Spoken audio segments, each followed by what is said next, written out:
Let's take a look at how to add a page to the menu and how to move it around and edit the menu. All right, so we've got our new page that we created in the last video.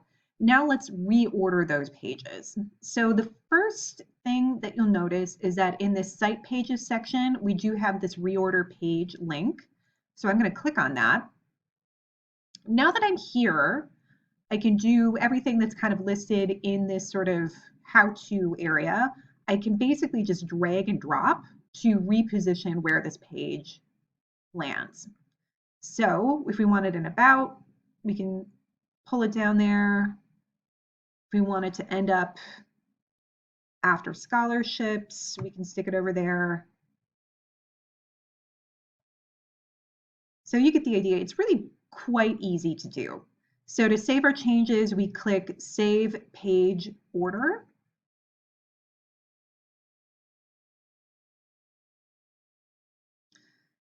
All right, cool. So we've got our new name page right here. Now I will note that because this is still admin only, we can only see it because we're logged into the site.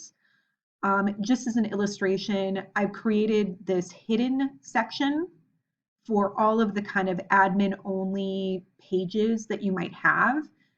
I recommend having a section like this set up so that you can basically hide those things that are not visible to folks on the kind of visitor side, the sort of non-logged in, non-admin side, but still visible to you and quickly accessible to you. So this new name page, for instance, could be organized down there if you wanted to.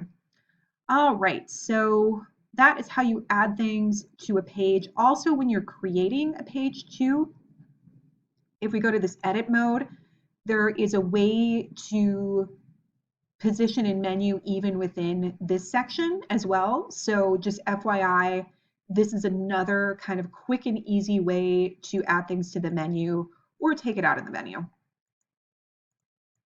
So can be done either way. You've got some options there, and that is how that works. I should note that the only way that I've been able to see to change, for instance, the actual label that shows up in this drop-down menu, the only way to do that that I've seen is to actually change the page name itself, which might not be ideal. It's sometimes nice to have the option to have a slightly different page name, maybe a longer page name on the actual page itself. It does not appear that that's actually possible in Wild Apricot. So just FYI on that, if you want to change the label that's in the drop-down menu, you do actually have to change the name of the page itself here in page settings.